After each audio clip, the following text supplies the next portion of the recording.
रूस यूक्रेन युद्ध को आज 1 साल पूरा हो गया है। यूक्रेन के लोगों के लिए भयावह बना ये समय अभी खत्म नहीं हुआ है, क्योंकि रूस के साथ शुरू ये युद्ध फिलहाल बना हुआ है। इसी युद्ध को देखते हुए संयुक्त राष्ट्र महासभा में एक प्रस्ताव पास किया गया। ये प्रस्ताव यूक्रेन में व्यापक, न्यायपूर्ण और स्थायी शांति के लिए पारित किया गया, जिसमें विश्व के कई देशों ने भी भाग लिया। यूक्रेन के हालात और इसकी स्थायी शांति को लेकर यूएनजीए में एक ऐतिहासिक मतदान कराया गया। इस मतदान के दौरान कई देशों ने यूक्रेन पर हमले को लेकर रूस की निंदा भी की।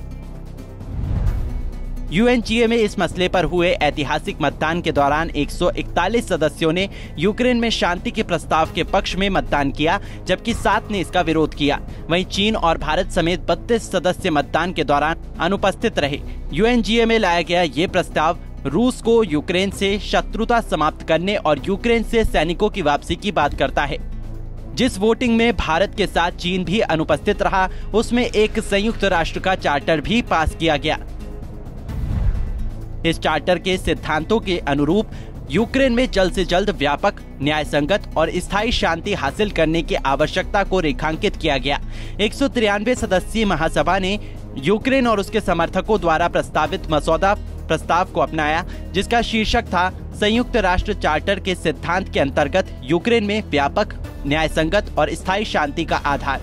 वहीं इस दौरान यूक्रेन ने अंतर्राष्ट्रीय स्तर पर मान्यता प्राप्त सीमाओं के भीतर अपनी संप्रभुता, स्वतंत्रता, एकता और क्षेत्रीय अखंडता की प्रतिबद्धता की पुष्टि की।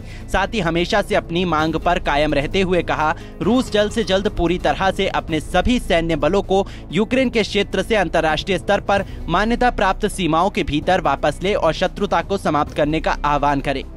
वहीं रूस यूक्रेन से जुड़े इस मुद्दे पर भारत ने भी अपना पक्ष रखा। संयुक्त राष्ट्र में भारत की राजदूत रुचिरा कंबोज ने कहा कि भारत यूक्रेन की स्थिति को लेकर चिंतित है। संघर्ष के कारण अनगिनत लोगों की जान चली गई और लाखों लोग बेघर हो गए हैं।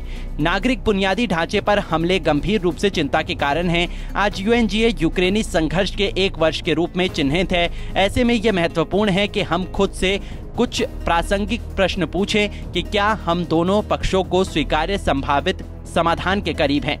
इसके आगे रुचिरा ने यूनाइटेड नेशन पर भी सवाल खड़े करते हुए कुछ प्रश्न किए।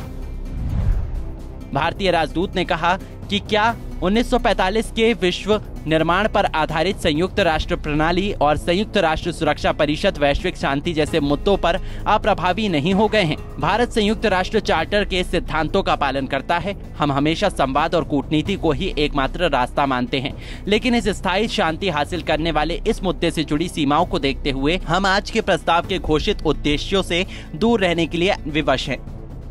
रूस यूक्रेन युद्ध से जुड़े इस मुद्दे पर भारत को एक जगह तटस्थ रहना भारतीय विदेश नीति की कूटनीति को दिखलाता है, जिसकी सलाह अब विश्व के अन्य देश भी ले रहे हैं। बहरहाल आगे देखना होगा कि यूएन में यूक्रेन के पक्ष में पारित ये प्रस्ताव रूस पर कितना प्रभावी हो पाता है।